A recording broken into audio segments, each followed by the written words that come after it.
Salam sang debaters. Berani bertanya, berani ditanya. Jangan kerja kau hanya bertanya terus. Ya kawan-kawan ya. Terima kasih saya ucapkan kepada saudara-saudara seiman saya dimanapun berada. Karena kalian adalah teman terbaik saya. Ya kawan-kawan ya. Kenapa saya katakan teman terbaik saya? Ya teman saya di dalam room inilah kawan. Terima kasih kepada Pak Donald Manurung. Ya kawan-kawan ya. Yang mengirim kaos ini. Nah ini kaosnya kawan ya. Kaos The Batman. Batman ini Batman. Terima kasih kawan ya.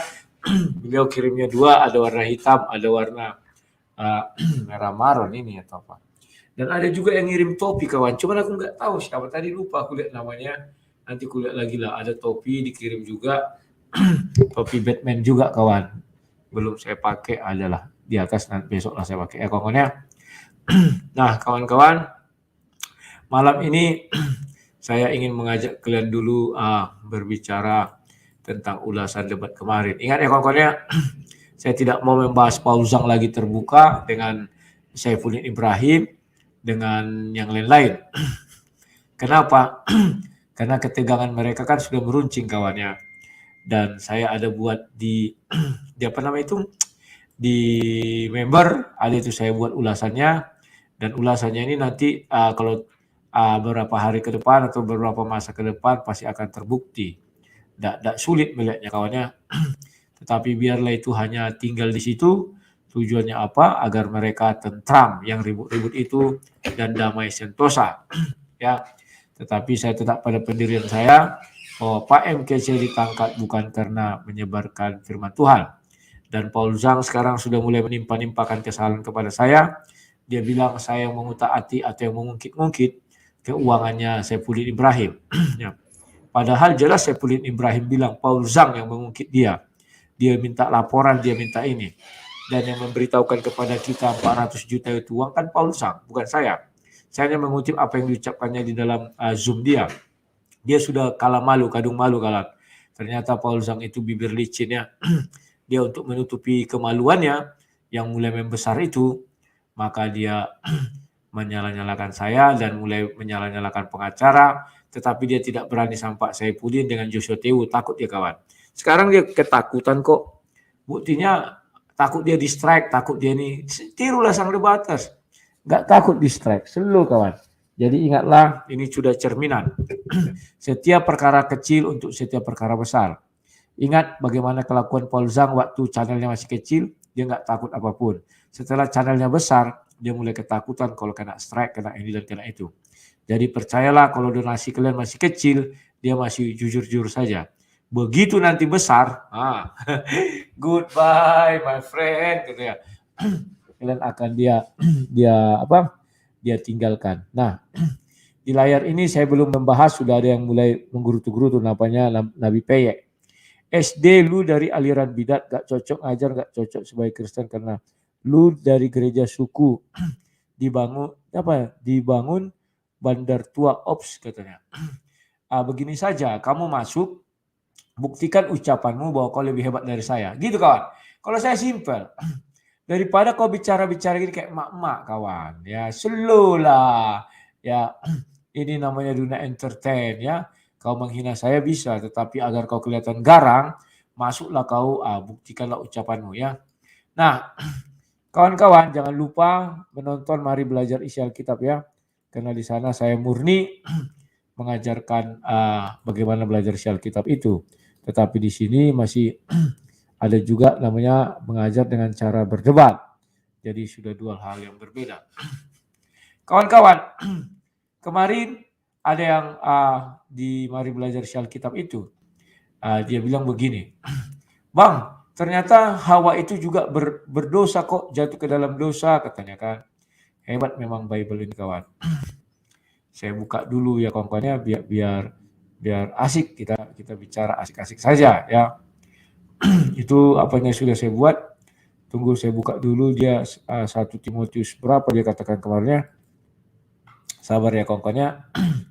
Saya lihat dulu karena saya pun lupa ingat ini 1 Timotius video ini iblis Taman Eden itu ya kawan-kawan ya. 1 Timotius berapa nih? 1 Timotius 7. Dan harapan saya besar kepada kalian kawan, kalian makin mencintai Bible itu. Sebagaimana saya mencintai Bible itu ya kawan-kawan ya. Dan dari Bible itu banyak hal yang saya temukan ya. Sebentar. Kita belum sempat membahas yang kemarin ya, nanti saya lanjutkan lagi itu mengenai cara 1 Timotius 2 ayat 14. 1 Timotius 2 ayat 14. 1 Timotius 2 ayat 14. Ya. Ini ku bukakan dulu kepada kalian. Nah ini. Saya mengatakan bahwa Adam itu jatuh ke dalam dosa, Hawa tidak. Dasar saya mengatakan itu adalah Kejadian 3. Yang kemudian Roma 5. Roma 5 mengatakan bahwa oleh seorang manusia itu adalah laki-laki itu kawannya, bukan si perempuan. Nah, sekarang ternyata ini ada di 1 Timotius 2 ini ya. 1 Timotius 2 ayat 14. Kita buka ini. Ini ayat 13 dulu. Karena Adam yang pertama dijadikan, kemudian barulah Hawa. Ya. Nah ini. Lagi pula bukan Adam yang tergoda. Ingat ya, di Kejadian 3 juga dikatakan demikian, iblis tidak pernah menggoda Adam. Tetapi yang benar iblis menggoda istrinya Hawa. Melainkan perempuan itulah yang tergoda dan jatuh ke dalam dosa. Ya. Ada yang mengambil ayat ini hanya sepotong sampai sini. Tetapi dia tidak melanjutkan ayat 15. Tetapi perempuan akan diselamatkan karena melahirkan anak. Asal ia bertekun dalam iman dan kasih dan pengurusan dengan segala kesederhanaannya. Jadi Rasul Paulus di sini ingin mengatakan bahwa konteksnya ini perhatikan kalian ya, mengenai seorang perempuan ya, yang mana dia ingin menjadi lebih tinggi daripada laki-laki ya. Ini kalian bisa baca nanti di sini, juga dikatakan di sini, tetapi hendaklah ia berdandan dengan perbuatan baik seperti yang layak perempuan yang beribadah. Seharusnya perempuan berdiam diri dan menerima ajaran dengan patuh. Aku tidak mengizinkan perempuan mengajar dan juga tidak mengizinkannya memerintah laki-laki. Hendaklah ia berdiam diri. Jadi dia mau menjelaskan bagaimana prosesnya perempuan itu dibawa, maksudnya setara ya, sejajar, penolong yang sepadan dengan si Adam. Nah, kalimat di sini melainkan perempuan itulah yang tergoda dan jatuh ke dalam dosa. Maksudnya siapa Rasul Paulus ini memang dikatakan dia perempuan itu jatuh ke dalam dosa. Namun dilanjutkannya tetapi perempuan akan diselamatkan karena melahirkan anak. Nah, artinya Rasul Paulus itu ingin mengatakan di Kejadian 3 itu begini kawan. Nah ini. Ya. Dia mau mengatakan begini. Pada saat perempuan memakan itu maka terbukalah matanya kan dan mereka berdosa, maksudnya begitu. Tetapi ketika dihukum Tuhan kan tidak ada menghukum dia. Tetapi dia hanya susah payah melahirkan, mengandung. Oke. Kalian mengambil kalimat di atas itu yang tadi saya buka itu akan katanya. Akan diampuni. Apakah sudah diampuni? Perempuan itu sudah. Kapan diampuninya? Ini dia diampuninya ya. Dia susah melahirkan ya kan. Kemudian ini di ayat ke-20 manusia itu memberi nama Hawa kepadanya sebab dialah yang menjadi ibu semua yang hidup. Dan Tuhan tidak melarang si Adam memberi nama kepada perempuan itu ya kawan-kawannya, bahwa dia adalah ibu dari segala yang hidup ya. Dan di sini perempuan memang tidak terikat hukum itu kawan. Ya. Itulah sebabnya di Roma 5. Jadi nanti kalian mengatakan, wah Roma 5 bertentangan dengan 1 Timotius 2. Enggak, bedakan konteksnya. Itu kan dia konteksnya ingin mengajari wanita itu bagaimana seharusnya bersikap. Nah, di Roma 5, sebentar ya lagi putar-putar. Nah, Roma 5 jelas dikatakan, saya ambil dari mulainya ini. Sebab itu, saya mulai dari si Adamnya aja. Nah, ini. Ayat 14. Sesungguhnya demikian maut telah berkuasa dari zaman Adam sampai kepada zaman Musa. Juga atas mereka yang tidak berbuat dosa dengan cara yang sama seperti yang telah dibuat oleh Adam. Jadi yang membuat dosa itu adalah Adam. Yang adalah gambaran dia yang akan datang. Ya kan? Sebab itu sama seperti oleh satu pelanggaran semua orang beroleh penghukuman. Demikian pula oleh satu perbuatan kebenaran manusia semua orang beroleh pembenaran untuk hidup, ya. Jadi sama seperti oleh ketidaktahuan satu orang, semua orang telah menjadi orang berdosa. Demikian pula ketaatan satu orang. Jadi Adam itu dikatakan dia tidak tahu, memang tidak tahu kawan. Dalam artian gini loh, buah itu langsung disodorkan istrinya, langsung diambilnya kan. Dia main sambar-sambar aja, kira-kira begitu ya. Semua orang telah menjadi berdosa, demikian pula oleh ketaatan satu orang, ya. Jadi yang bisa disandingkan di sini adalah dibilang Adam itu cerminan dia yang akan datang. Siapa yang akan datang itulah Yesus Kristus, ya. Jadi jelas tidak bisa di sini dipadu-padankan, ya, antara Yesus Kristus dengan si Hawa. Oke? Itu yang bisa saya jelaskan, ya. Memang di sana dikatakan dia jatuh ke dalam dosa tapi dapat pengampunan, ya. Ini siapa lagi nih? SD Protestan, Calvinis bukan Kristen. Yesus enggak bangun ajaran liar apa nih? Proten, Calvinis, entah apa dibilangnya nih. Belajar dulu cara menulis yang bagus ya, Nabi P. biar apa namanya itu biar pandai berbicara, ya. Oke kawan-kawan. Sekarang saya kembali kepada kemarin bahwa kami telah berdiskusi dan berdebat itu kawan-kawan, ya. Di dalam hal itu saya melihat mereka ini sebenarnya tidak mengerti apa yang mereka uraikan. Ya. Pertama mereka membatasi bahwa Tuhan itu kalau berubah katanya itu tidaklah Tuhan. Dia nggak tahu bahwa Tuhan yang dia sembah dulu namanya bukan Allah SWT. Karena Allah SWT tidak dikenal oleh bangsa Israel, itu pasti. Ya. Kalau dibilang oh itu sama namanya Al katanya kemarin, ya itu beda. Contoh, misalnya Rudi sama Rudi pakai Y dengan pakai I itu sudah beda kawan. Ya. Tapi kalau disama-samakan Rudi sama Rudi sama, ya kan? Pakai Y sama pakai Y sama. Tetapi dilihat lagi kehadirannya bagaimana, latar belakangnya bagaimana, akan begitu. Tidak bisa ujuk-ujuk karena namanya mirip-mirip, wah itulah itu, nggak bisa. Kemudian dia mengatakan lagi bahwa kalau dia berada di dalam sebuah ruang atau ciptaannya, bahwa dia itu bukan Tuhan. Maka saya katakan, loh Tuhan yang kamu sembah itu kan di dalam ars. Dan dia dipanggul oleh 4 malaikat jadi 8 ya. Sekarang aku carikan tuh ya. Cara mencarinya gini, arsi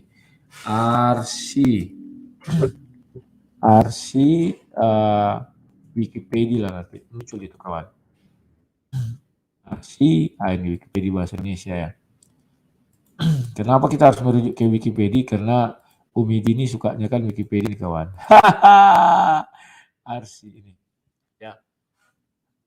Ini arsi kawan ya. Ars bahasa Arabnya arasi adalah makhluk tertinggi berupa singgasana seperti kubah yang memiliki tiang-tiang yang dipikul dikelilingi oleh para malaikat ya. Jadi ini seperti kubahnya kawan, singgasana itu atau tahta ya. Nah, pengertian arsi ini yang diyakini oleh para manhaj salaf berdasarkan Al-Quran dan hadis Nabi Muhammad sesuai dengan ayat ini ya. Taha 20 ayat 5, surah 20 ayat 5 ya. Tuhan yang Maha Pemurah yang bersemayam di atas ars ya kan. Jadi kawan, bahwa Tuhan itu punya tempat namanya ars. Penjelasan serupa banyak dikisahkan dalam Al-Quran dalam beberapa surah. Kalian klik aja nih muncul ya Al-Araf 54, Yunus 10 ayat 3, Al-Ra'ad 13 ayat 2, gini kan aja. Al-Furqan 25 59, Syajjah surah 32 ayat 4, Hadid 57 ayat 4 ya, banyak di sini. Ya. Ars adalah bentuk masdar dari kata kerja arsya, yarisyu, arsyan ini ya, yang berarti bangunan. Ingat ya. Jadi ars itu bangunan kawan. Singgasana, istana atau tahta. Di dalam Al-Quran kata ars sebut sebanyak 33 kali. Kata ars mempunyai banyak makna. Tetapi pada umumnya yang dimaksud adalah singgasana atau tahta. Jadi kalau mereka mengatakan Tuhan mereka tidak punya singgasana itu keliru kawan. Keliru. Bahwa Tuhan mereka di dalam sebuah ruang dan waktu itu ya memang ada ruangnya. Itulah apa nih? Itu nomor BCA lain dengan nama tulisan Rudi bukan Rudi ya. Iya betul. Rudi pakai I bukan pakai Y ya, Lai Simanjuntak ya. Elvis Simanjuntak pakai I. Nah, kawan-kawan, mumpung ada yang bertanya, ya saya sertakan ini ya. Ingatlah kalau saya sudah kenyang, saya akan berhenti. Memang proses pembangunan rumah anak terang masih sedikit lagi ya, masih ada kendala, ya kekurangan dana untuk buat lantai. Tapi sampai pelester itu sudah aman, sama pencoran septic tank, buat cor belakangnya itu. Kalau lantai masih ya empot-empotan dulu. Bagi siapa yang mau berdonasi silakan.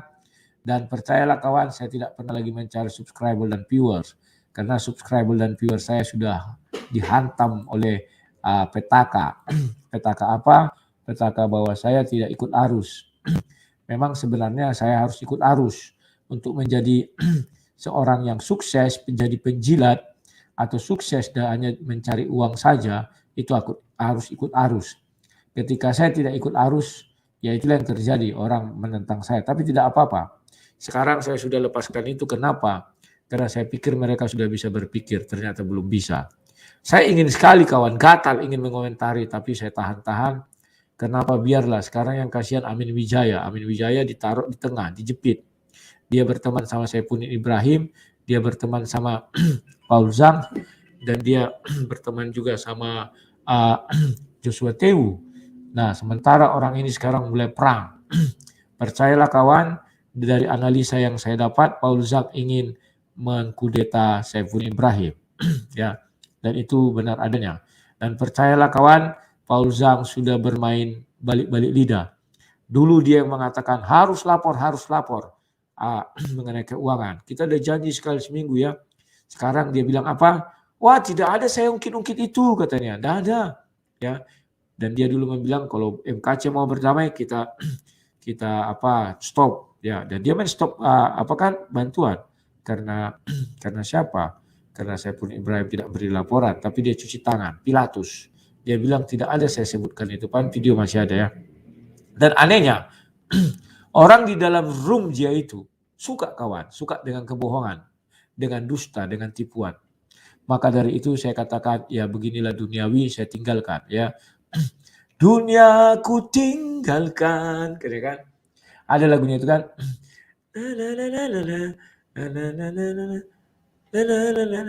Ada lagunya, lupa aku. Ya. Nah kawan-kawan, biarkanlah mereka dengan dunia, saya dengan dunia saya juga. Karena mereka semua sudah pergi merantau ya.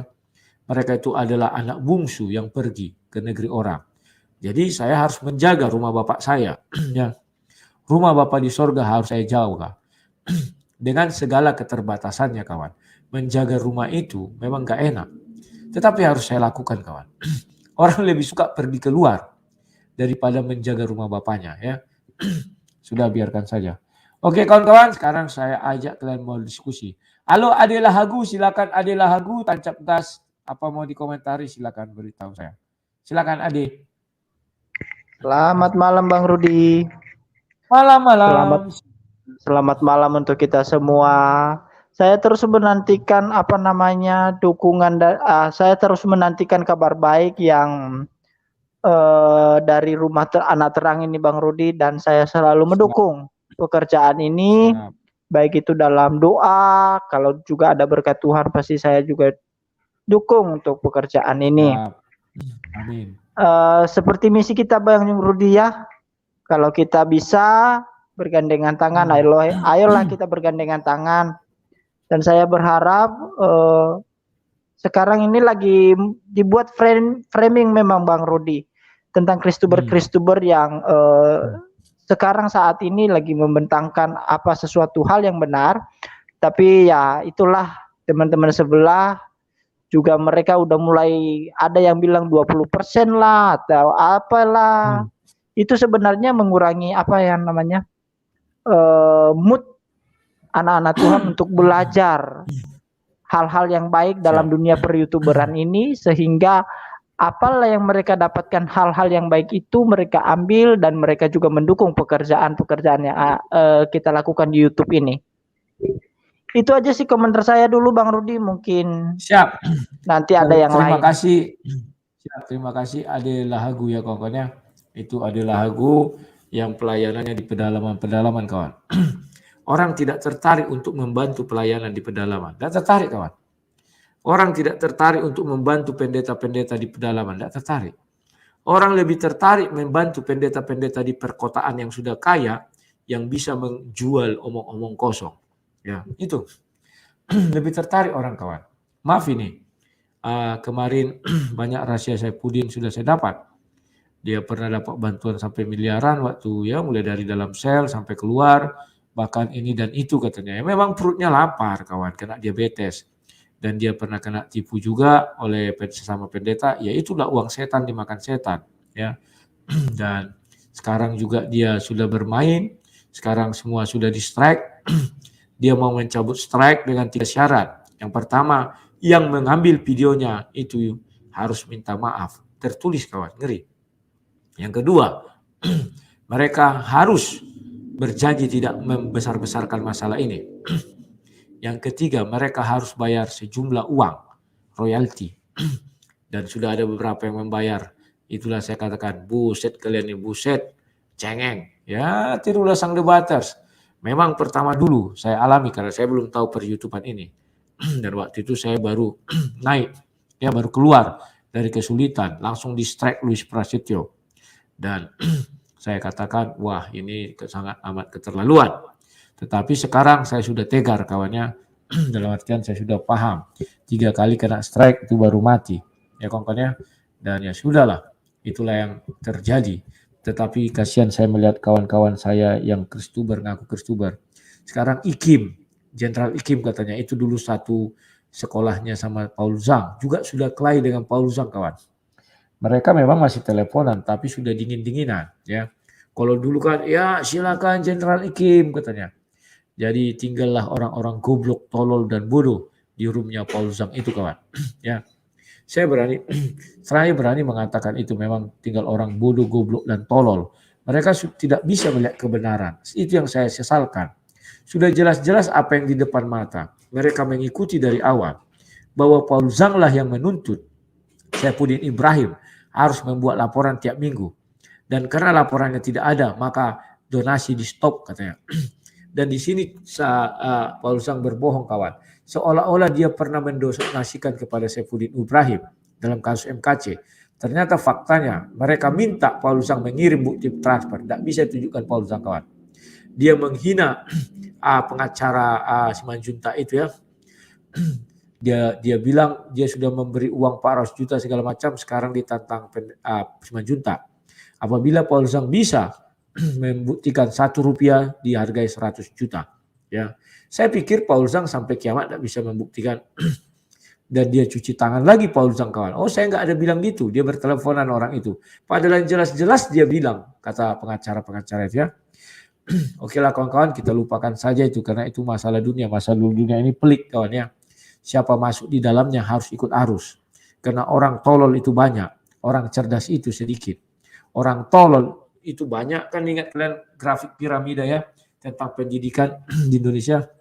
Yang paling runcing itu S3 sedikit, makin ke bawah S2, S1 makin gini lah, kayak piramid gini ya. Jadi yang paling banyak itu tolol di bawah ini. Ya sudahlah, apa mau dibilang. Halo sang murid, silakan hidupkan mikrofonnya, silakan. Halo, selamat malam Pak SD. Malam Bu, silakan Bu. Saya mau bertanya saja ya. Boleh. 2 pertanyaan. Siap. Kata tentang kejadian, kata Pak SD, Taman Eden itu kan di sorga ya. Ya. Boleh saya baca Kejadian 2 ayat 12? Sabar ya Bu, ini kan dulu. Sabar. Ini Kejadian berapa Bu? 2 ayat Halo? 12. Kejadian 2 ayat Kejadian 12. 2. Ayat 12. Bentar ya. Ini. Kok Kejadian 2 ayat 12. Ya, dan emas dari negeri itu baik. Di sana ada damar, bedolah, dan batu krisoplas. Itu aja Bu. Udah. Nah, Itu yang saya antara di surga dan di bumi itu ada negerinya. Apa di surga ada negeri ya? Siap. Begitu Negeri aja. itu negerinya gitu. Ya, Yang kedua? satu lagi. Ya. Yang kedua Kejadian 7 ayat 12 juga. Ntar Bu ya, kejadian.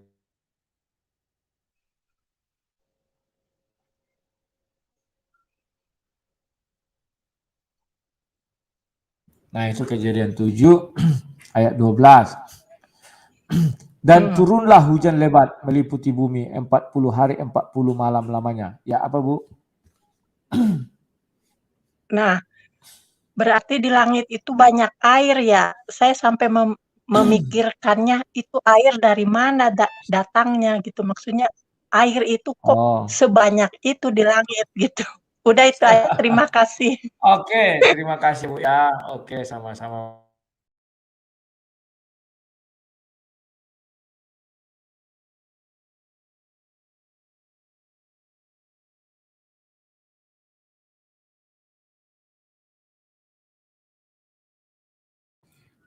Nah, kawan-kawan, sekarang kita bahas ya. Memang banyak pertanyaan bahwa saya mengatakan bahwa Taman Eden itu di sorga ya. Nah, sekarang bahwa di situ dikatakan ada negeri. Nanti kalau kita bilang negeri di atas awan ya kan. Ayat 12. Dan emas dari negeri itu baik, di sana ada damar, bedolah, batu dan krisoplas. Nah, kalau mengikut dari kalimat-kalimat ini memang betul ada kalimat di sana negeri. Negeri di situ bukan menunjukkan sebuah negara atau sebuah kekuasaan atau sebuah wilayah yang ada pemerintahan bukannya, tapi merujuk kepada sebuah wilayah gitu sajalah. Negeri A, negeri B, wilayah A, wilayah B. Ya. Kalau kita bilang negeri sebuah wilayah yang ada pemerintahannya, pada saat itu manusia belum ada ya kawan-kawan ya. Negeri ya. Kalau kita lihat di KBBI, sebentar aku lihat dulu ya. Kita harus merujuk juga KBBI. Arti negeri. Nah, ya. KBBI.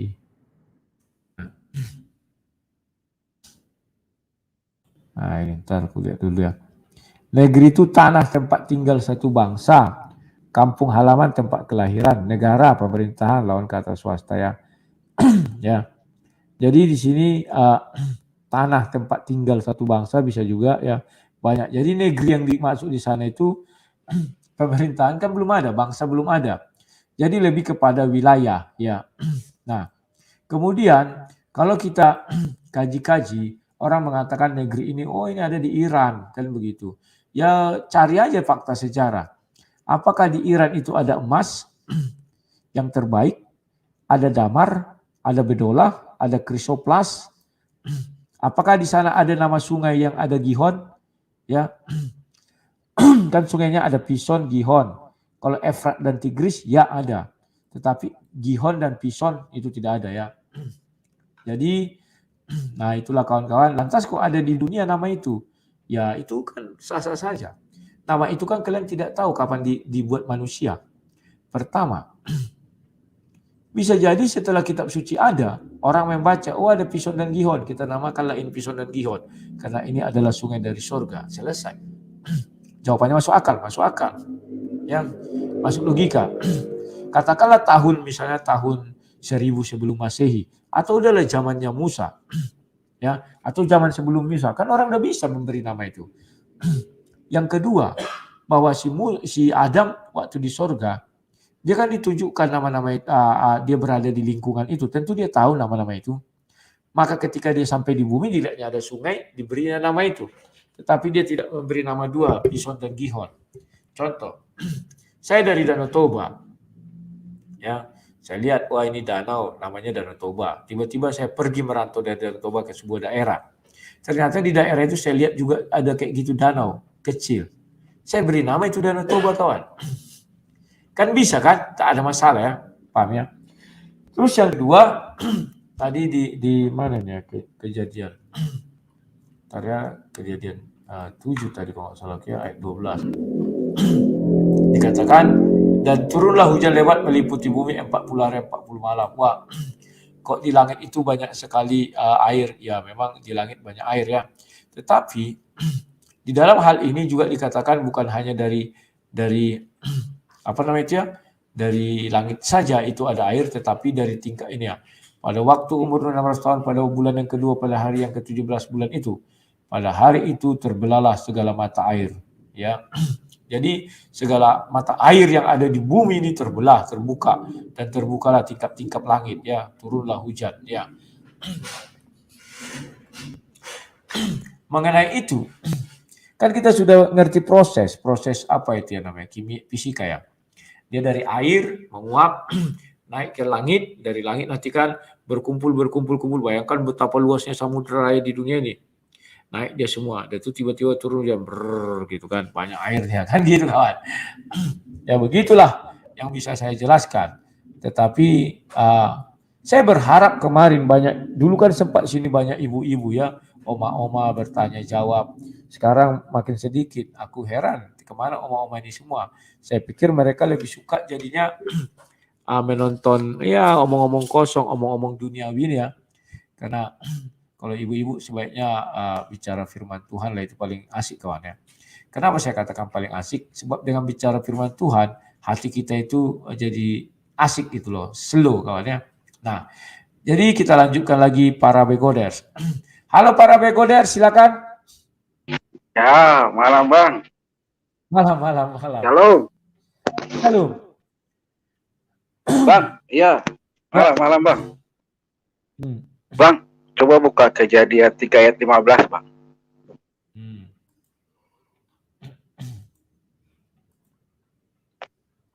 Oke, ini Kejadian 3:15. Aku akan mengadakan permusuhan antara engkau dan perempuan ini, antara keturunanmu dan keturunannya akan meremukkan kepalamu dan engkau akan meremukkan tumitnya. Silakan. Iya Bang, itu kabar Injil yang pertama itu Bang. Jadi Injil yang pertama kali ya itu Bang. Kejadian 3 ayat 15 itu Bang.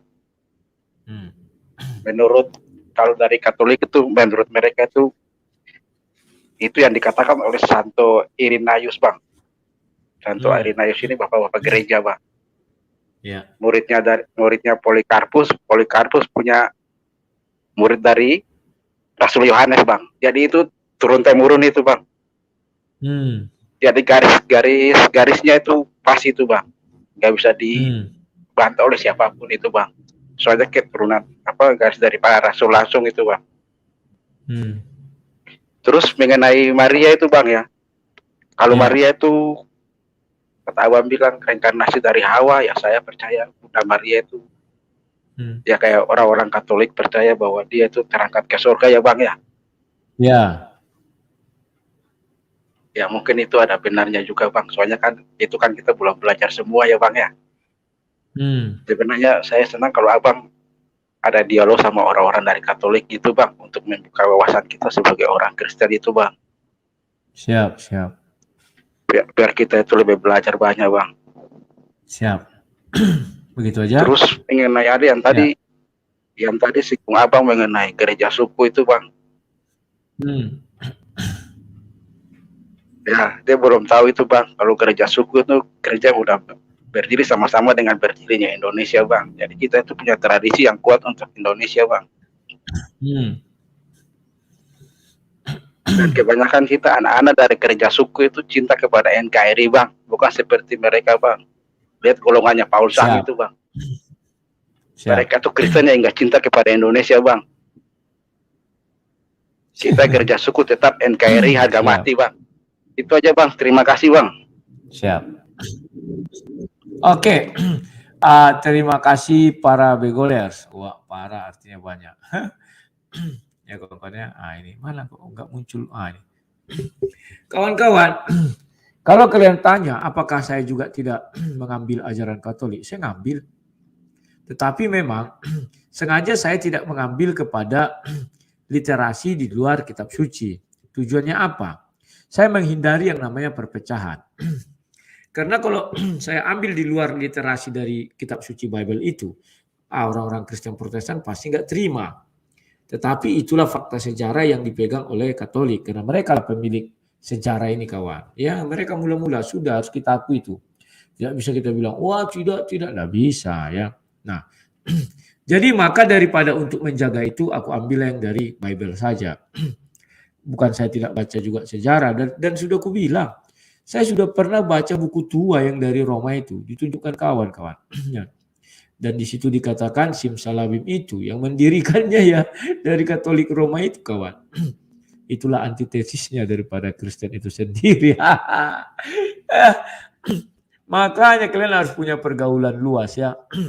Kemarin ada saya dengar juga orang di Joshua Paul Zhang bilang, wah Joshua itu dokter dalam negeri, belum pernah baca buku yang ada di Roma, Vatikan. Dia sendiri nggak pernah juga. Marga apa itu, Tambunan atau siapa itu. Saya bilang orang ini lucu sekali.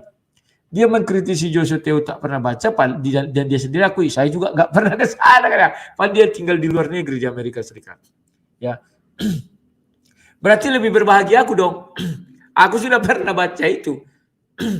Dan aku tidak tahu bahasanya, tapi dibacakan dari teman Facebook, zaman dulu kan Facebook ya. Dia bacakan, ini loh artinya Bang Rudi. Begini Bogono, sampailah kami pada bacaan yang dia bacakan itu bahwa Simsalabim itu mereka yang mendirikan kawan ya.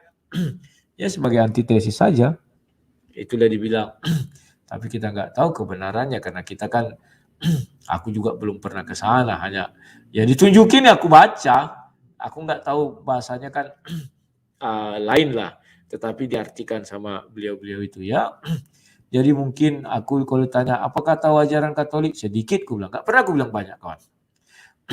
Kenapa? Kalau aku tahu banyak kawan dan ku telorkan ke floor ini, pasti nanti bilang, oh enggak begitu, begini. Takut aku, udahlah. Kita jaga kerukunan kita sebagai Kristen itu sendiri kawan ya. Kenapa? Aku ingin mengajak kalian itu betul banyak anggota satu tubuh. Kalau yang sekarang kan tidak, banyak anggota banyak tubuh kawan. Ini yang susah. Ya kawan. Tetapi itulah aku bilang sebenarnya yang punya teologi itu ya memang orang Katolik itulah. Orang Protestan tidak melawan. Kalau misalnya berdebat lah ini, datang pastor Katolik, tetapi ibaratnya sama lah ilmunya, jangan yang abal-abal, ada juga ada. Datang pendeta Protestan, duduk sama-sama di satu meja kawan. Kalau bicara teologi, yang Protestan ini tidak akan melawan kawan. Kenapa? Karena dia hanya bersumber kepada kitab-kitab yang sudah ada dan sudah dicetak dalam artian digital, tidak tulisan tangan lagi. Sementara orang-orang Katolik itu berbicara dari kitab yang ditulis tangan masih ada. Dari situ aja udah kalah kawan. Belum lagi kalau mengenai bapak-bapak gereja, kan banyak yang tidak dibukakan ke publik. Kenapa tidak dibukakan? Karena memang bukan konsumsi umum, bukan konsumsi publik. Yang dibukakan ke kita yang umum-umum saja kawan. Ya kan? Nah, teologi yang kita anut, teologi apa? Teologi abad setelah terjadinya Protestan itu. Paling itu. Kalau dia mau masuk ke teologi zaman permulaan, zaman Katolik Rom, bagaimana dia membaca? Dia tidak bisa menembus perpustakaan Katolik Rom itu. Gak bisa kawan. Sudahlah banyak buku-buku di sana. Kalau kalian pernah dengar film National Treasure-nya, di mana mereka sampai ke Katolik Rom itu mengambil kitab-kitab itu kan, banyak itu kan. Itu benar ada itu kawan. Banyak di sana buku-buku yang belum pernah dibaca oleh pendeta Protestan manapun. Karena memang tidak sembarangan masuk ke dalam itu. Bukan karena apa kawan, kitab itu udah tua. Kalau semua orang megang nanti kan hancur. Dia tidak ada lagi fakta sejarah ya. Itulah. Lanjut lagi. Halo Begu Ganjang, silakan Begu Ganjang.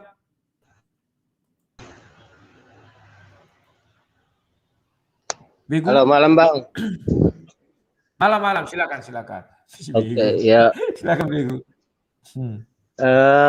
Kemarin itu ya lumayan juga, cuman nggak bisa bawa, nggak ada ayat-ayatnya yang diambil dari Al-Quran. Nah itulah dia. Ingat waktu saya bertanya itu kan, lu kok lari ke Bible, aku bilang. Ya saya ingin menunjukkan pada, tidak bisa, aku bilang kan. Semua diambil dari Alkitab, Bible, balik Jadi ibarat itunya umum aja kemarinnya itu. Ibarat itu ya sebagai humor lah, sebagai itu. Kemudian kepada teman-teman yang ada di live chat apa di room semua, berikanlah kepada rumah terang yang terbaik supaya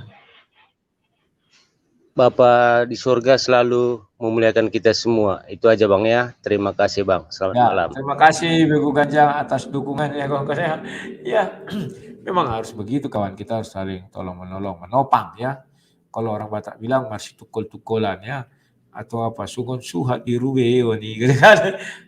Nah, kawan-kawan, memang diskusi tadi malam itu diskusi paling antik yang kulihat. Aku minta dari Quran. Dia ngotot dari Bible, dan lucunya dia mau mengatakan ya apa yang dibilang Yesus itu benar kan. Kalau dia bilang Yesus benar ya sudahlah, kau jadi Kristen saja kan begitu. Tetapi kawan, malam tadi aku agak dipuaskan. Kenapa dipuaskan? Kalian boleh cari selama dunia debat lintas agama ini ada, pernah nggak seseorang mengatakan bahwa Al-Quran menolak triteisme dan menolak oneness? Nggak ada, baru sang debaters yang bisa bilang itu kawan. Di Al-Maidah 17 itu menolak oneness. Bahwa di situ dikatakan Allah berkata bahwa Allah itu adalah Isa. Kafir orang yang mengatakan bahwa Allah itu adalah Isa. Itu kan teori oneness. Kemudian di Al-Maidah 116 ada mengatakan bahwa Isa, Maryam, dan Allah itu adalah tiga Tuhan. Tiga Tuhan kan triteisme. Itu ditolak mentah-mentah sama Al-Quran. Tetapi Al-Quran belum ada satu kata pun menentang bahwa firman Allah itu adalah Allah itu sendiri. Belum ada kawan. Kau bolak-balik Al-Quran semua yang belum ada. Kenapa demikian saya bilang? Ya kamu lihat saja surah 28 ayat 30 ketika Allah SWT berfirman kepada Musa, hai Musa, akulah Allah pencipta langit dan bumi, Allah semesta alam. Katanya. Itu suara yang didengar si Musa ataukah di dalam hatinya, kayak kata-kata orang itu kan, orang ini kan kalau sudah kepepet, maka mereka itu akan sosok bingung, pura-pura bingung menjelaskan tentang firman Allah itu apa sih, kalamullah itu apa sih, ya kan? Nah, ketika Musa pada saat itu di surah berapa itu dia 28 ayat 30, Allah memperkenalkan diri bahwa dia adalah Allah pencipta, Allah semesta alam. Dan kemudian di ayat 33-nya Musa menjawab, ya Tuhan. Oh, kita lihat dulu. Sekarang yang dipertuhankan si Musa saat itu, ingat ya, yang dipanggilnya Tuhan itu yang mana? Kan begitu kawan. Apakah yang di hadapan dia atau yang di sorga? Tunggu ya. Musa kan baru bertemu Tuhan, jadi belum diberitahu bahwa dia ada tinggal di sorga. Ini Quran Kemenak ini makin lama dia. Apa-apa putar-putar dulu, putar-putar. Aku pakai Quran yang ini aja. Tapi ini kurang menarik ya makanya. Yang surah berapa itu tadi itu aku bilang itu? 28 ayat 30 Al-Qisas. Nah ini 30 yang mana ini? Sawar kamarnya lambat kali sekarang Quran online ini punyanya Kemenak. Apa banyak yang membuka ya sehingga tidak itu. Nah ini. Kalau aku pakai yang ini ada ini. Dia Musa berkata, yang bawahnya lihat ya, itulah perjanjian antara aku dan kamu. Musa saja dari kedua waktu. Oh, sebentar, ini ayat keberapa ini? Ini ayat ke-28 masih, sorry ya. 28, 25. Oh ini, karena dia kayak bahasa Arab itu, harus dari kanan. Ini ayat ke-30 ya. Maka berkata Musa sampai ke tempat api itu. Diserulah dia dari arah pinggir lembah yang diberkahi dari sebatang pohon kayu. Yaitu ya Musa, Sesungguhnya aku adalah Allah Tuhan semesta alam. Ingat ya, saat itu Musa mendengar firman Tuhan. Atau Musa mendengar suara Tuhan. Kan begitu kawan. Karena itu petikan langsung ya kawan-kawan ya. Oh ini sudah bisa terbuka. Sebentar. Aku pakai yang ini saja. Nah ini. Ya. Ayatnya ke-28. Allah 30 sorry nih. Ya. Ini. Wahai Musa, sesungguhnya aku adalah Allah, Tuhan seluruh alam. Saat itu yang di hadapan Musa siapa? Enggak ada. Yang ada hanya sebatang pohon. Apakah Musa melihat Tuhan? Tidak.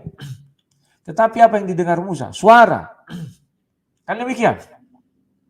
Maka ayat berikutnya, ayat 33.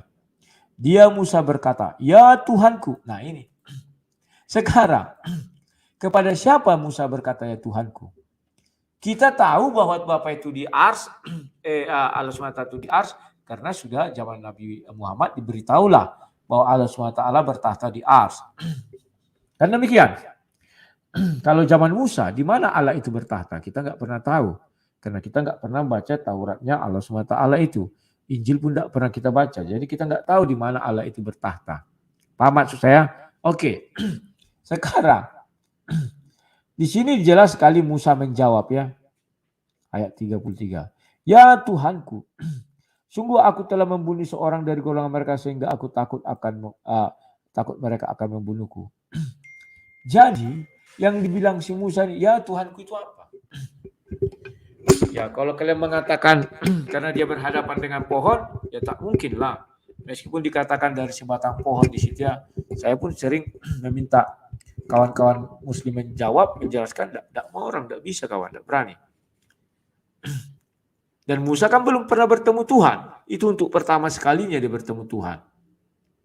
Ya, artinya dia mendengar suara itu. Suara yang didengarnya itulah dia jawab. Kan begitu kawan. Ya Tuhanku katanya. Nah, Al-Quran dalam hal ini belum pernah menolak bahwa firman Allah itu bukan Allah. Gak ada ayatnya itu kawan. Gak ada. Firman bersama-sama dengan Allah itu bukan Allah. Gak ada itu. Kalian cari ayatnya, tidak akan ada. Tetapi bahwa Al-Quran menolak oneness itu di Al-Maidah 17. Al-Quran menolak triteisme itu di ayat Al-Maidah 116. Oke gitu ya kawan-kawan ya. Sekarang Acis, silakan Acis. Selamat malam Sang Departemen. Selamat malam. Silakan. Nah, saya 2 kali ini ya, malam kedua ini ya saya sangat apresiasi debat semalam walaupun nggak utuh saya nonton karena ada ala kita main ke rumah. Jadi saya nonton. Tapi intinya sangat luar biasa lah ya. Walaupun mereka selalu kutip dari Alkitab, tapi jawaban lain begitu hebat ya. Kalau saya istinya kalau main bola itu 2-0 dipur lah. Pur sama dia gitu kalau menurut. Ya itu kalau menurut. Terus berikutnya lah ya, saya mau tanya ini. Salahkah kita berdoa untuk orang yang meninggal? Kedua, apakah ajaran Yesus meniadakan tradisi atau ada istiadat?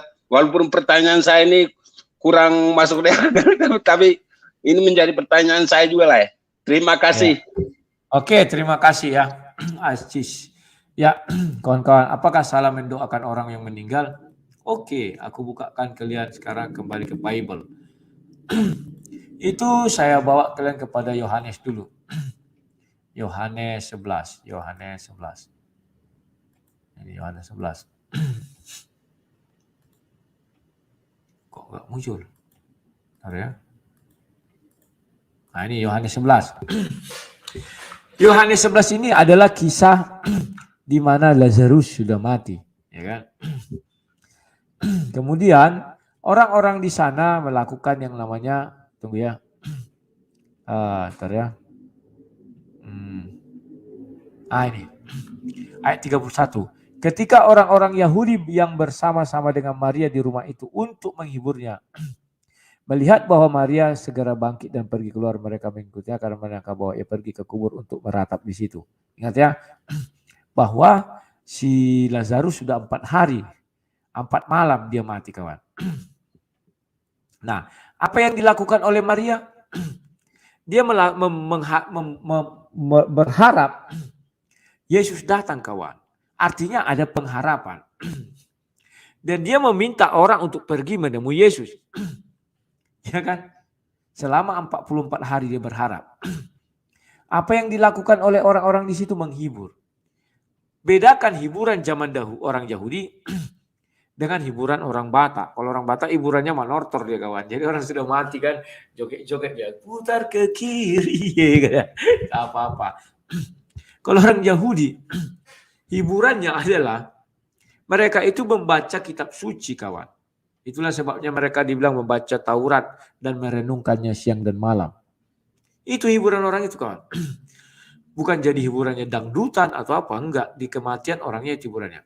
Nah, selama 4 hari 4 malam, mereka penuh harap kawan. Mereka itu pasti berdoa. Kenapa berdoa? Kenapa kan mereka berharap Yesus datang. Kita lanjutkan lagi kawan ya. Nah ini. Nah ini kalau kalian baca, mereka meminta Yesus, meminta kepada Yesus ya. Kalau kita sekarang namanya berdoa, meminta kepada Bapa di sorga ya. Karena Yesus kan sudah di sorga, maka dikatakan mintalah dalam namaku, kata Yesus kan. Nah orang ini kan meminta, ya kan.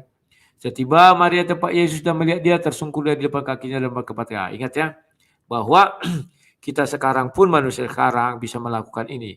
Ketika ada saudara kita meninggal, kita bisa tersungkur di bawah kaki Tuhan ya, merataplah, menangislah, karena si Maria juga meratap dan menangis, dan memintalah.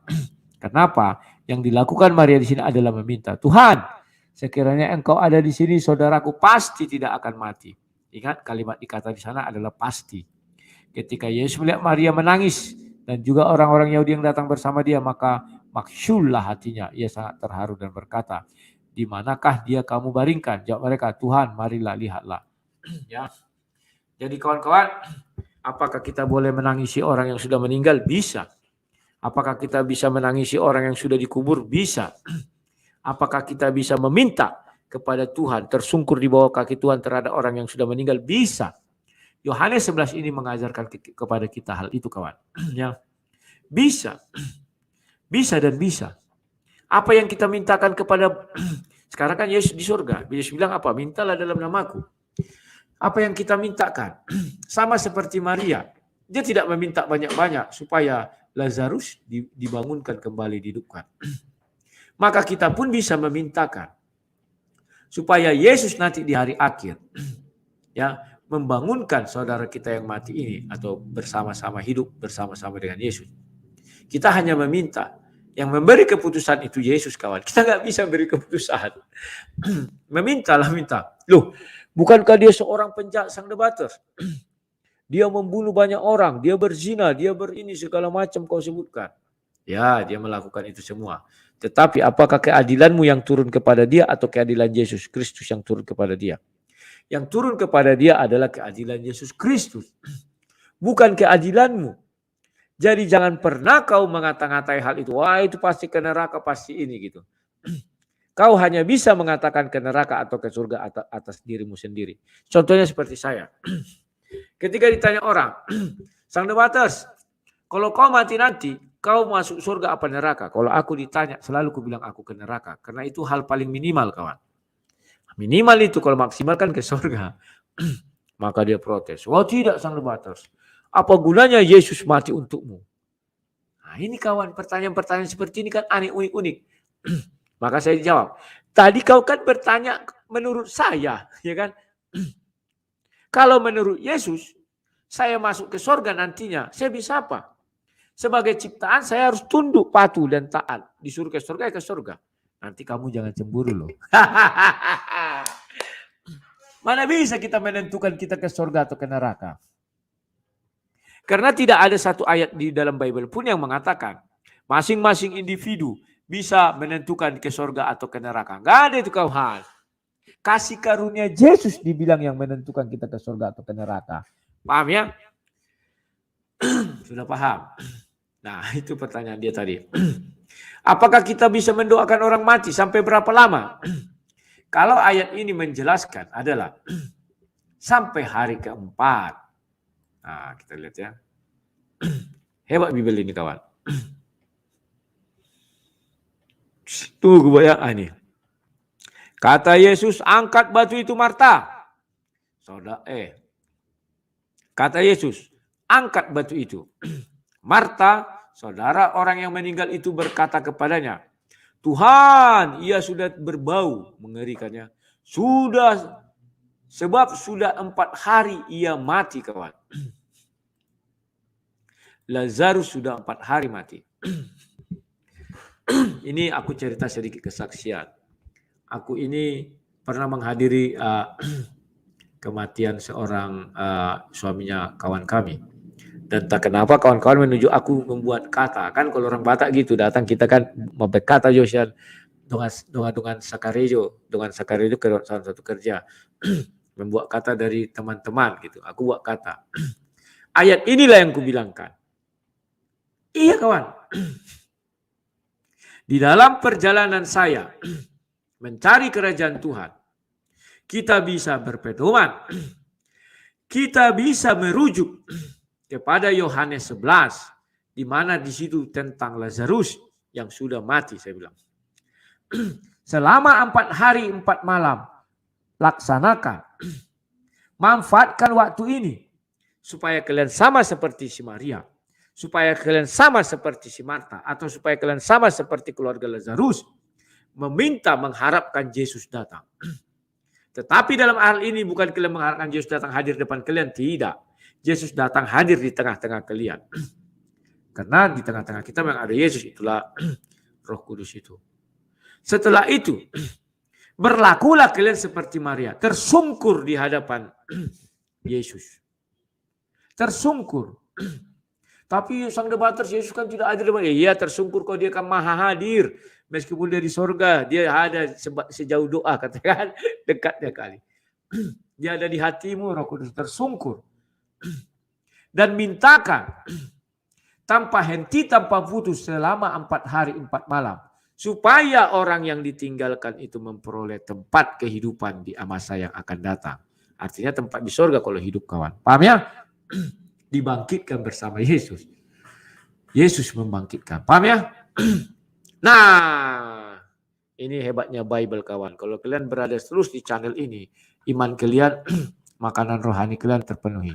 Kalian lihat apa yang terjadi di hari keempat. Nah, ini bukan kebetulan. Kita buka Kejadian 1. Dan ini saya jelaskan ya kepada mereka. Nah, ini. Ini. Dan sebagian penerang, ini saya baca dari sini. Berfirmanlah Allah, jadilah benda-benda penerang pada cakrawala untuk memisahkan siang dan malam.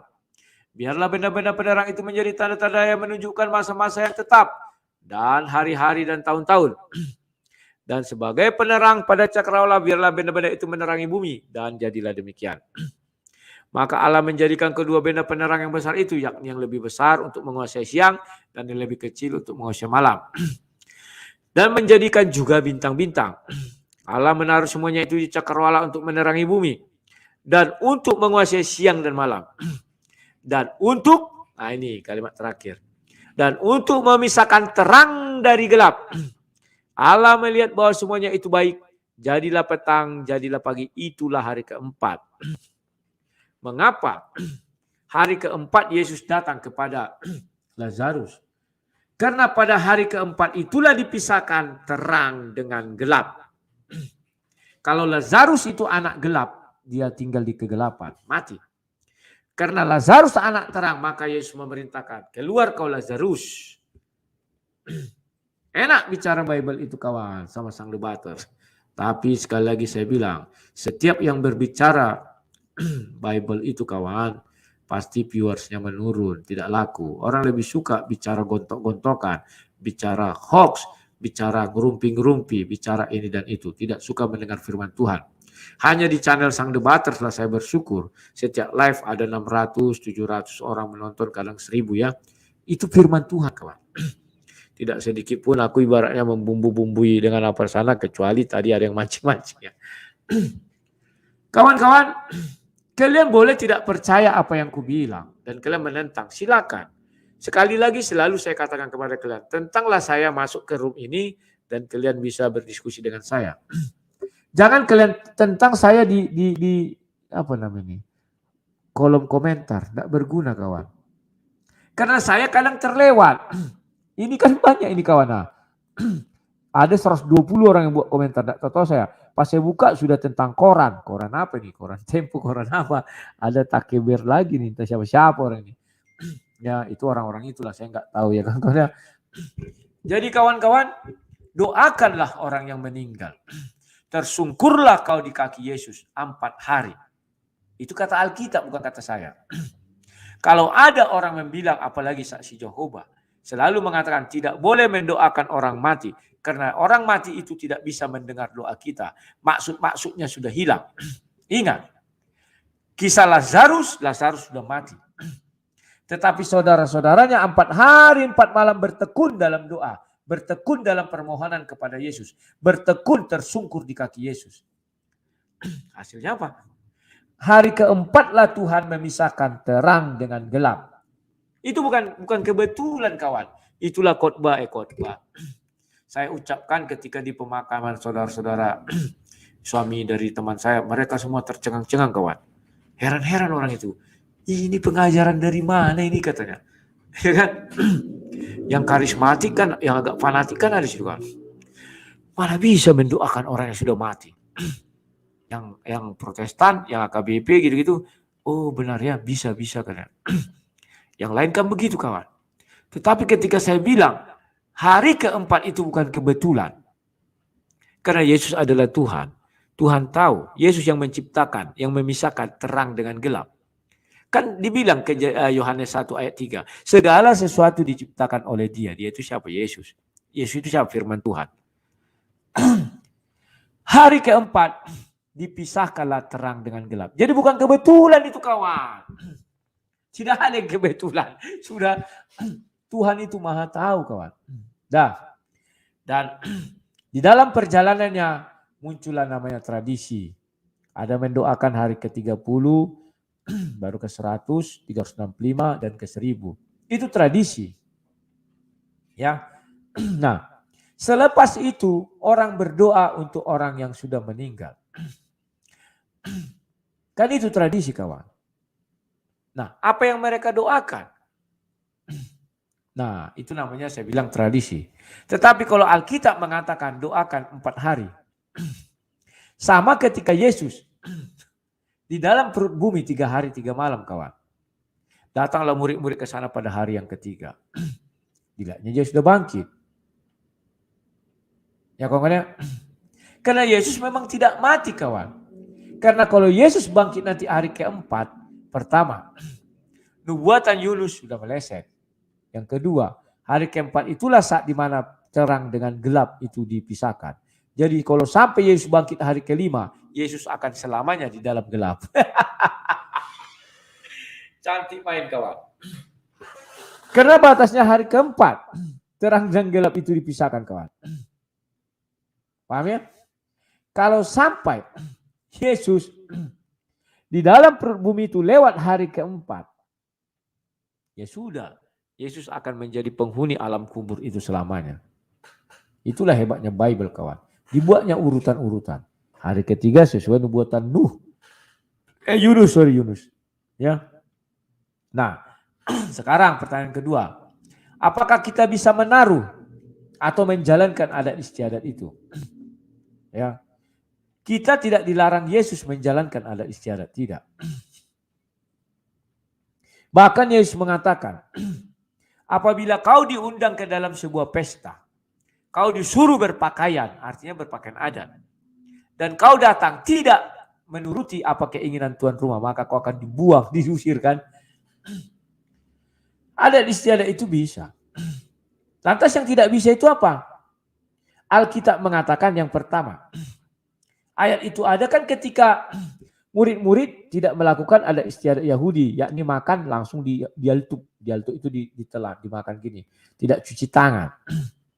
Maka Yesus menegur orang Yahudi, jangan kau taruh adat istiadatmu ini lebih tinggi dari firman Tuhan. Itulah yang nggak bisa kawan. Contoh, ada istiadat, misalnya firman Tuhan mengatakan apa yang dipersatukan dalam nama Tuhan tidak bisa diceraikan manusia kecuali oleh kematian. maka datanglah adat istiadat. Maaf ini ya, saya katakan di orang Batak masih ada ini kawan. Kalau dia kawin tak ada anak laki-laki, ceraikan istrimu itu, dibilang itu kawan. Karena dia ingin mendapat anak laki-laki, keturunan, adat istiadat. Jadi firman Tuhan dibuat di bawah kakinya adat istiadat. Itu nggak bisa. Tidak ada alasan untuk perceraian karena tidak ada anak laki-laki. Nggak ada itu kawan. Bahkan Tuhan marah ketika si Abraham belum punya anak. Ya, dan dia dibilang dijanjikan ini, maka dia lari gini-gini. Disuruh istrinya. Tuhan marah kawan. Tidak suka Tuhan. Paham ya? Jadi lakukan alat istiadat kalian itu. Datang kalian nanti bilang, wah, maaf ini. Ada orang berkata, kami sudah Kristen, tetapi karena kami dari golongan Tionghoa, karena kami dari orang Batak, masih sering. Kalau Tionghoa gini kan sama leluhur, orang Batak gitu juga kawan. Pergi ke kuburan, dikasih rokok, dikasih minuman, semua dikasih itu. Apakah itu masih bisa? Kan begitu. Kawan, kalau bicara mengenai itu namanya kita menghormati para leluhur kita. Itu tergantung kau menyikapinya. Yang tidak bisa itu adalah yang diperagakan oleh si Saul. Apa yang diperagakan oleh si Saul? Dia memanggil roh Samuel oleh tukang peramal. Itu nggak bisa. Maka pernah saya katakan kepada orang Batak, silakan kau melakukan tradisimu, silakan. Kau bilang, oh Pung Nami, oh silakan, tidak masalah. Yang nggak bisa kau memanggil roh. Datanglah kau roh Pung kami, datanglah, tiba-tiba hadir. Hadirnya masuk ke seorang. Ngarobe. Orang Batak suka gitu kan. Baru kemasukan lah dia. Musuli alkanokoku katanya. Itu nggak boleh kawan. Kalau kau, sudahlah tradisi orang Batak aja lah aku bilangnya. Dibawalah ke kuburan. Ditaruh juga kue itu kawan. Kalau hari Hama Mate. Hari Hama Mate itu hari kebangkitan Yesus Kristus. Orang Batak itu punya tradisi pergi ke kuburan. Dibawa kue, dibawa rokok, ditaruh ke tanah itu. Dibawa itu, ditaruh. Niatannya itu nggak boleh kawan. Memanggil roh itu nggak boleh. Tetapi kalau tradisi ke kubur lah. Memang menurutmu murid-murid Yesus ke kubur mau ngapain? Kutanya dulu kalian mau ngapain? Mau ngapain murid Yesus ke kubur? Apakah hanya sekedar say hello atau mencat? Tidak kawan. Ingin menjenguk. Ibaratnya apa lihatnya nyekar. Apakah salah? Nggak salah kawan. Sudahlah. Padahal itu tradisi orang Yahudi kawan. Mangukul Holi. Mangukul Holi ini tradisi Batak. Artinya memindahkan tulang belulang. Misalnya orang tua kita atau saudara kita ke kampung. Apakah boleh? Boleh kawan. Ketika si Musa membawa bangsa Israel itu keluaran. Dibawanya bangsa Israel keluar dari tanah Mesir. Yang pertama tidak bisa mereka tinggalkan apa? Yakub. Yakub sudah berpesan, kalau aku mati bawalah kembalikan jasadku ini ke tanah leluhurku. Kan tanah perjanjian. Itulah sebabnya Musa membawa jasad itu. Aku agak-agak lupa ayatnya. Aku ingatnya ada 35-35-nya. Keluaran ya sebentar. Ini. Keluaran berapa ya? Aku ingatnya ayat 35 itu. Sebelum 40 ini ntar ya. Di bawah ini. Nah ini. Ntar ya. Ini.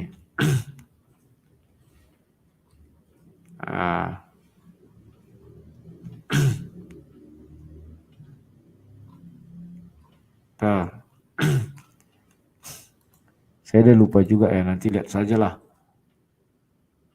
Di bawah itu si Yakub ya. Nanti kalian carilah, ada itu.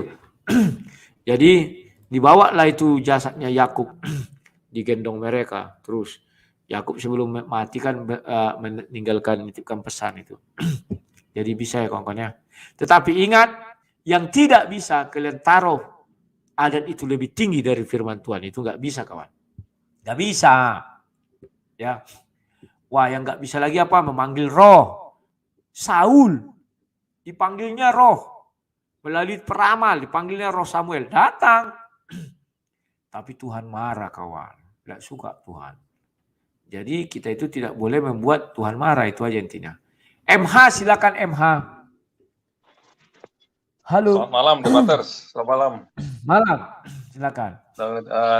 Topiknya sebenarnya apa ini kita malam ini topiknya pembicaraan ini mengenai seputar iman kita sendiri atau bagaimana? Ya, iman kita sendiri, iman kita berdua, iman semua orang Kristen gitulah. Nah, bisa juga tentang debat tadi malam juga bisa. Iman kita ini silakan. saya ingin sedikit kritikan kepada debaters apologet Kristen itu. Saya beberapa waktu lalu ngikuti Sinandar itu ya. Itu marah sekali. Ada yang marah sekali dari itu. Kurang ngajar kau ini. Artinya coba kalau debaters ada waktu dengan bicara dengan mereka atau mana, kita jangan mau dipancing kemarahan kita. Marah gitu kan. Nah, memang dia itu Sinandar itu memang dia orangnya, kalau orang Amerika itu cool, masa udah tenang dia, apapun dia lihat dia tenang dia itu memang gitu. Ya tuh. Jadi kalau saya lihat mereka itu kalau main bola kesebelasan Brazil lawan kesebelasan Indonesia nyerang, tendang, pokoknya bola datang tendang, hajar nggak ngotot, tendang 60 kali ke sana. Lalu Brazil nyerang 6 kali gol. 6 kali cuma, tapi gol. Gol semua. Ya, tapi dia bilang, wah kita menang. Kenapa? Kita serang Brazil 60 kali, kita bombardir 60 kali, tendang ke sana. Mereka tenang-tenang aja kan. Kita cuma 6 kali serang, gol memang gol gitu. Tapi kita serang 60 kali, kita menang. Itu mereka saya lihat itu. Memang saya lihat seperti itu. Tapi saya lihat tuh mereka emosi. Jangan mau dipancing emosi gitu ya. Artinya wah begini, kau kurang ajar kau ngerti apa kau gitu ya. Saya jadi waktu saya gitu kok emosi gitu ya. Tenang harusnya kan kita tenang, perdebatannya tenang. Jadi apa? Memang ini memang saya sudah lihat sekarang saudara-saudara kita sudah mulai agak sedikit lemot karena kasus MKC ini. Jadi kita salah ngomong, ya bisa kena kita kan? Karena saya lupa. Saya pernah saya pernah bikin joke. Saya berteriak-teriak di tengah jalan. Jokowi pencuri, pemerkosa, tukang main perempuan, pencuri, koruptor. Ditangkap apa saya? Kena 2 pasal dia adili saya. Satu pasal saya kena 10 tahun menghina kepala negara. Pasal begitu lagi saya kena 30 tahun karena membocorkan rahasia negara. Itu yang repot itu, membocorkan rahasia negara ini. Gak boleh kita membocorkan rahasia negara. Sama dengan mereka gitu kan. Mungkin benar yang dikatakan CMKC mungkin benar. Tapi itu sudah menista. Nah, tinggal kita nanti hasilnya bagaimana. Ya kayak gitulah artinya. Memang sederhana itu masalah-masalah itu. Jadi mereka saya lihat seperti itu. Nah, paling bagus ini nih. Hari ini gitu. Jadi menambah. Ada yang kita tidak tahu. Debater saya mau tanya itu. Boleh nggak kita mendoakan orang mati? Boleh nggak kita begini? Itu kan orang ada yang ragu, tidak yakin. Nah, dari sini kita dapat. Kenapa begini? Orang banyak pergi ke gereja beribadah segala macam, tapi datang saja. Mereka cuma makan. Ya, kenyang. Nah, kenyang sudah gitu aja kan? Tapi dia juga mau. Itu. Betul. Nah, kemana? Banyak orang ada orang malu, bingung. Betul. Banyak orang tuh malu, bingung. Bahkan coba misalnya ada Bapak Joni, mari kita tutup dalam doa, bingung dia, takut berdoa. Nah, inilah ajang-ajang seperti ini yang cukup bagus ini. Jadi pertanyaan-pertanyaan tadi saya perhatikan pertanyaan-pertanyaan, wah bagus. Tadi saya belum masuk handle dari itu, wah bagus ini. Banyak orang yang tidak, saya misalnya begini, saya tahu apa yang saya ketahui mengenai Alkitab itu, tapi nggak pede. Kemana? Mau tanya si malu, nanya kepada majelis atau pengerjaan, kesini aja deh. Karena kita tidak lihat muka gimana gitu. Pak Rudi Tugalung atau Pak Debaters, begini nih. Saya begini, apakah begini? Dijawab, puas orang itu. Nah, ini bagus, ajang ini bagus. Saya suka sekali seperti ini. Memang Banyak yang mengatakan, udah deh nggak usah debat-debatnya dengan mereka, sebab tidak akan selesai. Mereka paksakan 3 tambah 3 sedang 7. 3 tambah 3, nah mereka bilang 7, mereka paksakan. Seperti mengenai Allah gitu kan. Mereka, saya pernah waktu berbicara juga, saya salah masuk, saya kira kawan, saya masuk, ada si Nanda, ada si Slayer, segala macam kan, duar, gitu, Slayer kan selalu begitu kan. Ya. Saya bilang begini, nah, memang betul dalam kamus bahasa Indonesia, Allah itu adalah Tuhan orang Arab, dalam bahasa Arab. Loh, sekarang kalau misalnya itu Tuhan dalam bahasa Arab, memang masalahnya apa? Kan di orang Arab ada yang ateis, mungkin ada yang Hindu, ada yang Buddha, ada yang Kristen, kok katanya. Jalan sebelum Islam lahir, sudah ada orang-orang di Arab mengatakan Yang Maha Kuasa itu dengan sebutan Allah. Buktinya di kodeks ini, kodeks Vatan di segala macam itu tidak ada. Ya memang tidak ada kata Allah dong, itu nggak mungkin ketemu. Kamus bahasa Inggris Allah nggak mungkin, yang ada God, yang ada Theos dan macam-macam.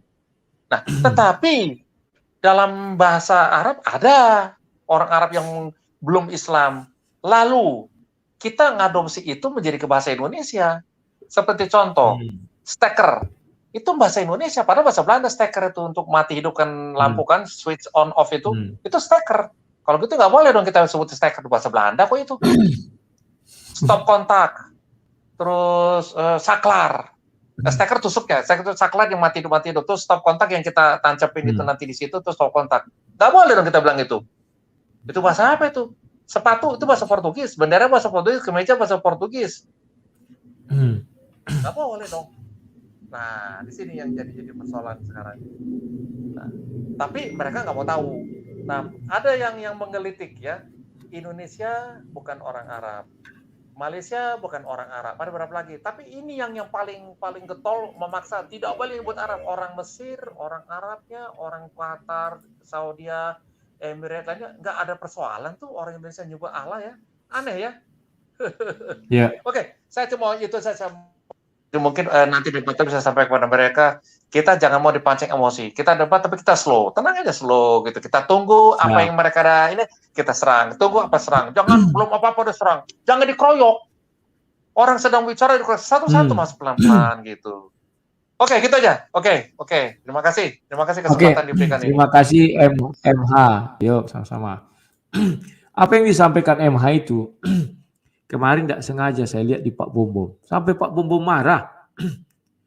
Jangan mentang-mentang kalian tidak menghormati orang datang, katanya kan. Ada seorang saudara muslim dikeroyok rame-rame terus dihujat rame-rame. Aduh.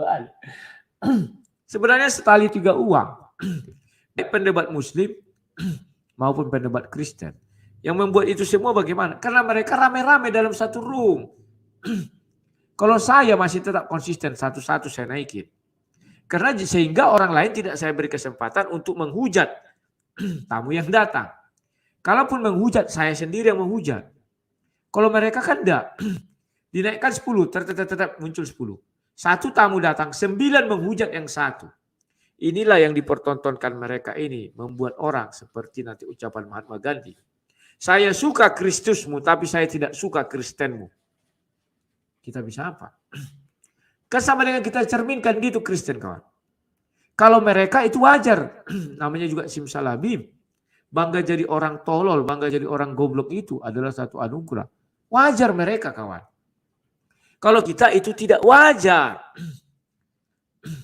Sudah begitu banyak pengajaran di dalam Bible yang mengajari kita. Tetapi itu yang sering saya katakan kawan. Kalau kalian tidak punya cara mengendalikan emosi, janganlah berdebat. Karena berdebat ini adalah memancing emosi kawan. Si Nandar itu sudah pendebat lama.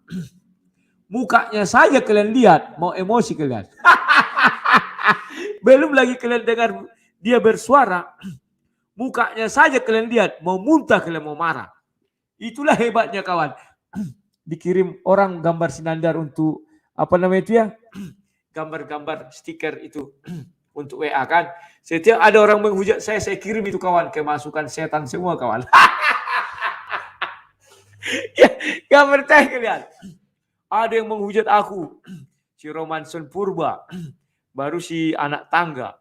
Banyak lagi menghujat aku. Foto si Nandar aja aku kirim kawan. Selesai. Nanti foto si Goldian lagi ya, semua dibuat. Kirim kalian dulu. Buat aku nggak pandai buat stiker yang kecil-kecil itu kawan. Kalau di WA kan ada itu kan, ada yang gini, yang apa namanya itu matur suwun. Ya kan? Jadi buat nanti Goldian itu fotonya kan kirim kalian dulu tulisannya sederhana saja. Masa sih gitu atau oh iya ya, gitu kawan. Jadi kalau ada yang marah itu aja aku kirim kawan. Tambah kesetanan. Gak ngerti aku masa. Berarti wajah Sinandar ini kawan. Gak usah pun dia bicara, kalian sudah jengkel kali lihatnya. Itulah keuntungan Sinandar. Maka dipancing-pancingnya lah emosi kalian. Akhirnya kalian, kalau 10 dalam ruangan itu orang, 10-10-nya maki. Kalau dalam Zoom, 100 orang, kayak Zoomnya Paul Zhang kan bisa 100 orang. 100-100 akan berteriak memaki. Aduh. Gak percaya kalian. Cobalah, ada kemarin ku kirim kawan fotonya Sinandar itu kan. Apa istilahnya itu ya? Ya stiker atau apa. Cari dulu ya. Setengah mati dia menghujat aku kawan. Padahal aku selalu ketawa-ketawa aja dia. Ini. Siapa namanya ini? Setelah itu aku kasih foto Sinandar. Terus ku buat tetap semangat. Aduh. Siapa namanya? Udahlah. Kemarin aku tunjukkan sama kalian kan. Dimakinya aku kirim foto Sinandar. Makin dimakinya aku kirim foto Sinandar. Akhirnya stres dia kawan. Dikirimnya lah kotoran besar kali. Kukirim lagi foto Sinandar. Memang foto Sinandar ini kawan. Orang yang baik hati bisa kemasukan setan kawan. Gak tahu aku kawan. Apa penyebabnya? Apakah foto Sinandar membuat orang kesurupan? Kan bisa aja kawan ya. Heran aku kawan. Emoji, bukan emoji. Yang itulah stiker yang kecil-kecil itu kan ada di WA itu kan. Kita bisa kirim gambar orang, misalnya siap, ada gitu kan, ada lagi yang matur suwun, ada yang gini tundukkan, ada dikirim foto Sinandar, entah si HMC ngirim nggak tahu aku, si HMC juga suka kali buat itu kawannya, jadi seringlah ku buka itu kawan.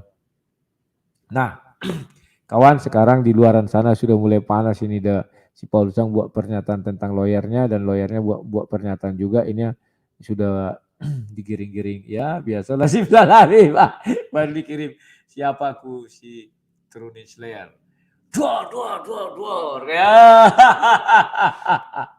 aduh ini foto Nandar juga ampuh buat musir tikus di dapur. Ini belum kupraktekkan kawan, tetapi untuk membangkitkan iblis dalam diri orang kirimlah foto Sinandar. Apalagi orang yang sering nonton video gini. Artinya Sinandar ini kawan, kan aku bilang iblis ada di dalam diri. Yang bisa membangkitkan iblis itu apa? Setan-setan. Aduh, aku geli kali kawan.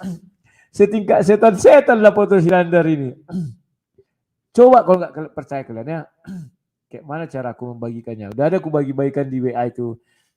Besok lah mungkin ada yang bisa buat foto Goldian kan, kirim dulu ke aku. Jadi kalau ada orang memaki aku kirim aja, tapi tulis itu Goldian, ya kan?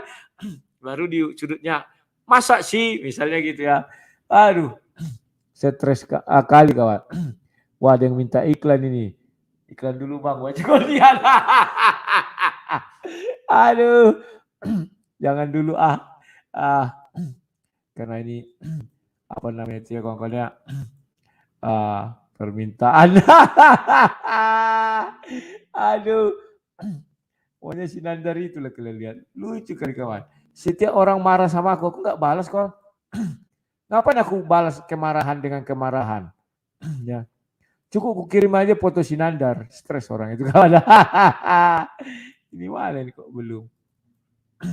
Ketika mereka stres, situlah kelihatan bahwa mereka tidak apa ya, tidak itulah. Nah ini. Nah inilah foto terbaru si Goldian. Ini maksudku. Goldian tulis saja kecil dekat bibirnya ini kan, tuliskan masa sih. Jadi kalau ada orang yang ngamuk-ngamuk, aku kirim aja foto si Goldian ini. Pasti dia stres tengah mati kawan. Sinandar gitu juga kawan, ngamuk-ngamuk orang sama aku, kirim foto Sinandar. Tambah ngamuk dia, aku kirim lagi foto Sinandar.